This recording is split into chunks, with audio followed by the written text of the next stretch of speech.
Okay, I'm gonna be showing you guys how to program a garage door opener. First, you take off this little handle thing. You press and hold the button inside until the blue light turns on.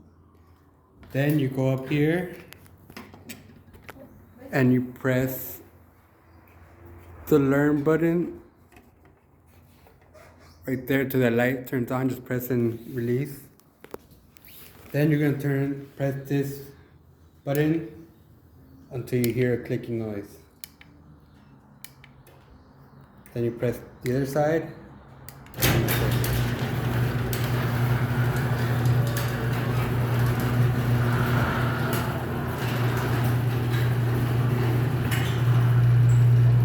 Thank you for watching.